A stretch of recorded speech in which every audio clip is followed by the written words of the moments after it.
mas você pode me chamar de Tari. E no vídeo de hoje eu vou responder a tag dos 50% pra gente fazer um balanço de como foi o meu primeiro semestre de 2023 em matéria de leituras. A primeira pergunta dessa tag já é a mais difícil de todas, porque a gente tem que falar qual foi o melhor livro que lemos até agora.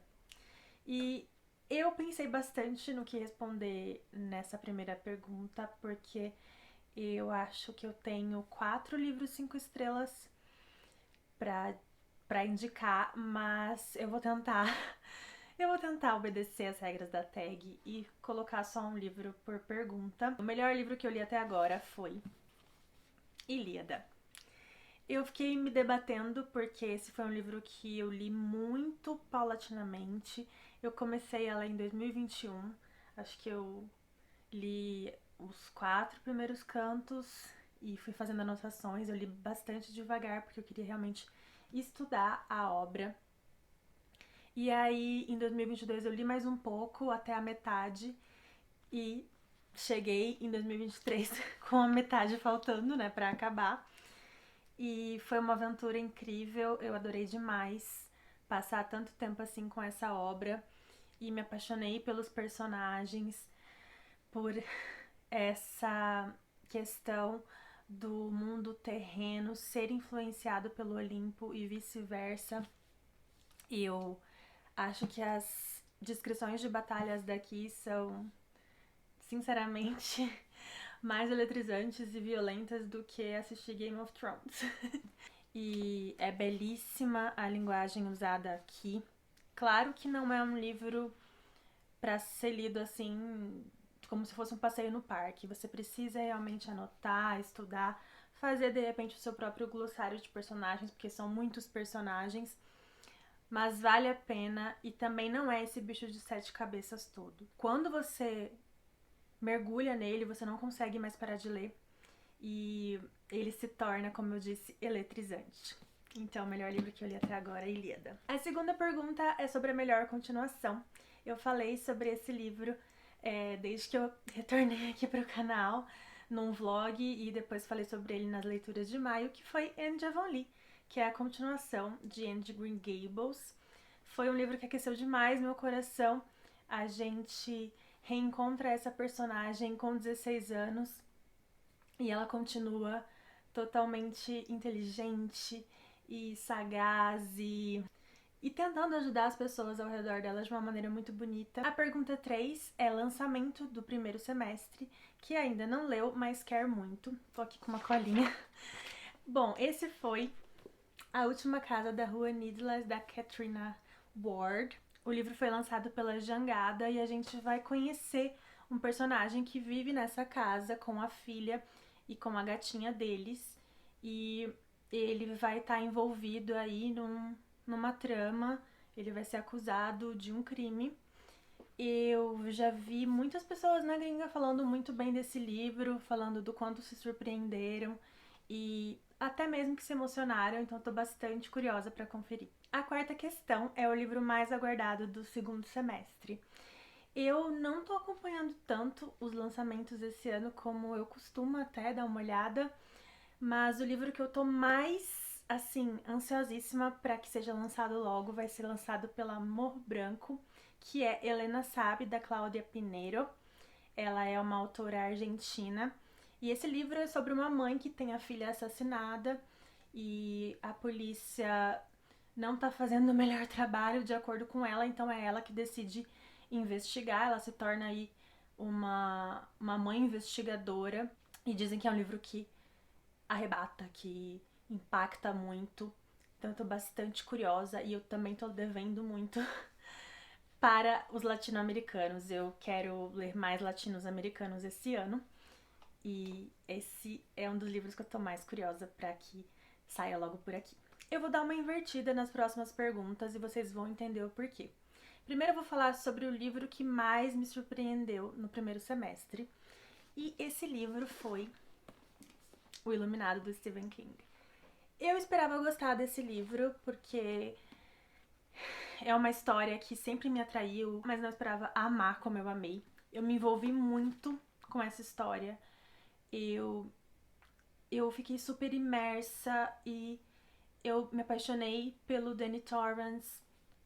Eu queria proteger esse menino e tem várias cenas aqui que ficaram muito marcadas em mim. É com certeza um dos livros de terror mais assustadores que eu li. Tem uma cena específica que me deu calafrios, assim, que foi a cena em que o Danny entra num quarto. Quem já leu vai saber. E tem uma banheira envolvida e tal. Enfim, não vou dar spoiler. Mas eu fiquei, assim, com arrepios lendo essa cena. E o mentor do Danny, que agora eu não vou lembrar o nome, também é um personagem incrível. A mãe dele também é uma mulher super forte, que vai entendendo que o marido tá sendo possuído pelo hotel, bem aos poucos, mas que realmente vai atrás de se defender e proteger o filho. Mas eu não esperava que esse livro fosse cravar tanto assim as unhas em mim. Eu fiquei realmente fissurada nele. Ele era a única coisa na qual eu conseguia pensar depois que eu terminei a leitura. Então foi o livro que mais me surpreendeu. E agora vocês vão entender porque que eu inverti as perguntas. Porque agora eu vou falar sobre o livro que mais me decepcionou.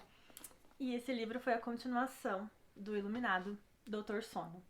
Nem parece, né? Pelo tanto de marcação que eu coloquei aqui. Eu marquei as partes mais creepy e principalmente as partes que faziam referência ao Iluminado. Não é um livro ruim. Eu acho que eu dei 3 estrelas e meia pra ele. Mas a questão é que, enquanto continuação do Iluminado, que é um livro que me envolveu tanto e que ficou tão marcado na minha mente, assim, ele não faz jus. Eu achei que ele deixa a desejar como uma continuação do Iluminado. Eu acho que ele deveria ter seguido, o King deveria ter seguido esse tom de super assustador, sabe? Esse tom que te deixa completamente apavorado e tudo mais. Mas não foi o que aconteceu. Eu acho que ele é mais um romance paranormal do que um livro de terror, de horror, como queira. E por isso me desapontou. Eu esperava que fosse uma continuação no mesmo nível e pra mim não foi. 7ª pergunta, novo autor favorito. Escolhi trazer a Scholastic Mukasonga, quero ler tudo dela. Eu li A Mulher de Pés Descalços, que é uma homenagem pra mãe dela, que morreu, foi assassinada no genocídio de Ruanda, assim como os familiares dela, então ela foi a única que sobrou dessa família. E, como diz aqui na sinopse, os livros da Scholastic são uma mortalha de papel para aqueles que não têm sepultura. E realmente vão ser uma mortalha de papel não só para as pessoas que ela conheceu, mas para todas as mães, todas as mulheres, todas as pessoas, enfim, que foram assassinadas durante esse conflito terrível. A escrita dela é muito singela, muito simples até, mas me disse muito, me trouxe muitos sentimentos e é um livro doloroso, mas que tem essa ternura porque ela vai tratar da mãe que foi essa mulher alegre e casamenteira e que protegia muitos filhos, que vivia sempre em alerta, com medo de que algo acontecesse com eles, sempre buscando esconderijos para que eles sobrevivessem. Então, foi um livro que me impressionou bastante e eu quero muito entrar em contato com as outras obras dela. A pergunta 8 é quedinha por personagem fictício e eu acho muito engraçado, porque as pessoas sempre dizem, eu já tenho mais de 30, então eu não tenho mais quedinha, e eu fico me sentindo esquisita, porque eu ainda tenho umas quedinhas, assim. Eu ainda fico, que fofo esse personagem ou essa personagem, sabe? E eu escolhi falar do Heitor de Ilíada. Talvez tenha um pouco a ver com o fato de que eu imaginava o Eric Bana em Troia. A imagem que vinha na minha cabeça era essa. Vou pôr a foto aqui pra vocês verem se vocês concordam comigo. Mas também porque é um personagem que a gente tem contato com a vida familiar dele. Tem um canto que é um dos meus favoritos, no qual ele vai visitar a família. O filhinho dele fica brincando com o Elmo e a mulher dele triste demais, sabendo ali que ele ir pra essa guerra significa que ele não vai voltar, porque o Aquiles é um guerreiro muito talentoso e até mesmo o Heitor sabe que ele vai morrer nas mãos do Aquiles. E ter visto essa vida doméstica, esse lado humano do Heitor, fez com que eu me apaixonasse assim por ele. E aí, personagem favorito, eu poderia falar o Heitor de novo, mas não vou falar. Porque também teve um personagem que eu adorei e que, nossa, me deixou maluca, assim, que foi Drácula. O próprio, o Conde Drácula. Por quê? Porque a gente tem muitas descrições dele na primeira parte, que é o diário do Jonathan Harker, que vai passar uma temporada lá no castelo do Drácula, porque tá fazendo negócios com ele. E a gente meio que descobre quase tudo o que precisa saber, o tanto que ele é repugnante, mas tem um certo charme. E aí, no decorrer do livro, ele mal aparece, gente. Mas a presença dele é sentida a todo momento, a todo tempo você sabe que ele tá à espreita, seja em forma de morcego, seja em forma de lobo. E eu fiquei fascinada, e agora que eu já li o livro, eu tô louca pra ver o filme de 1931, pra mergulhar, assim, em todas as obras cinematográficas, quadrinhos, tudo que tiver sobre o Drácula, porque se tornou realmente um dos meus personagens favoritos da literatura. A pergunta 10 é livro que te fez chorar. E não foi o único, mas eu escolhi Hamnet, da Maggie O'Farrell, mais uma autora que adorei conhecer. Ela é irlandesa e aqui ela criou um romance sobre a vida doméstica do Shakespeare, digamos. Hamnet foi o filho dele, um filho que morreu de maneira trágica por conta de uma doença. E a segunda parte do livro vai tratar do luto, de como essa família lidou com a perda dessa criança. E eu chorei assim o tempo inteiro. Foi um dos retratos do luto mais bem escritos e pertinentes, assim, que vão direto ao ponto, vão direto na ferida de quem já perdeu alguém que ama, e é narrado de uma maneira muito poética, o que dói mais ainda. Chorei horrores e recomendo bastante o livro para vocês. A categoria 11 é livro que te deixou feliz, e eu escolhi Convite para um Homicídio, da Agatha Christie, porque foi o meu primeiro contato com a Miss Marple e eu me apaixonei. Mais uma personagem que entrou aí pra lista dos favoritos. Eu adorei conhecer a Miss Marple, dei muita risada com ela, mas também com todos os personagens peculiares dessa história. É uma cidade pequena e a gente tem um personagem mais cheio de manias e de coisinhas específicas e engraçadas do que o outro. E também o mistério é super envolvente. Foi um livro que me divertiu do começo ao fim. 12 é a melhor adaptação e eu escolhi A Outra Volta do Parafuso, do Henry James. Um livro que explodiu minha cabeça. Também foi uma leitura que, quando eu finalizei, eu não conseguia pensar em mais nada. E a adaptação que eu assisti foi Os Inocentes, de 1961. E o filme me deixou com muito, muito medo. Não medo, tá? Tá bom, não foi tanto medo. Foi mais uma aflição e uma agonia muito grandes.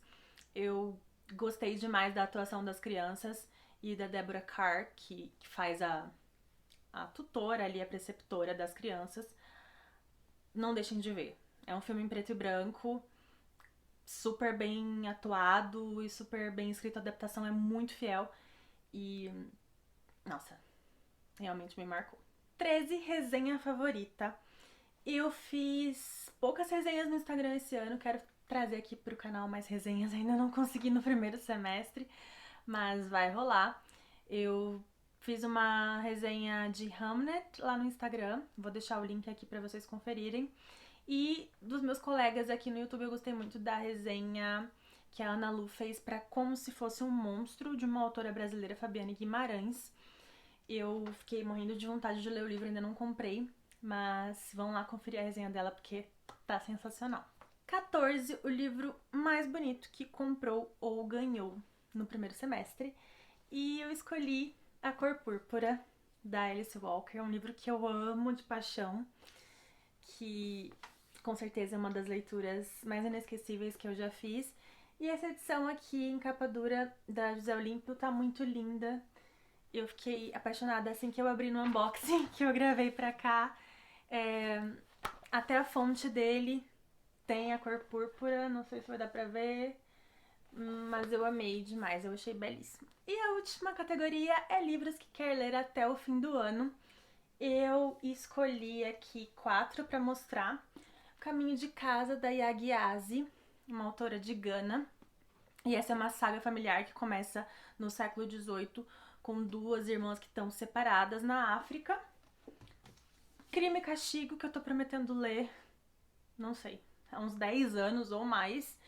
E gostaria muito de conseguir finalmente ler esse ano. Se tiver alguém aí que quer me incentivar e me dar um ânimo, eu aceito. Eva Luna, da Isabel Allende, que parece ser um romanção daqueles, e é exatamente o que eu tô precisando no momento que eu tô mais ou menos de ressaca literária. E O Fantasma da Ópera, esse clássico gótico que parece incrível e super atmosférico. É isso, gente. Deem like pra mim, não se esqueçam de comprar esses livros se vocês se interessaram por eles pelo meu link da Amazon. Se inscrevam no canal caso não sejam inscritos. Um beijo e a gente se vê no próximo vídeo.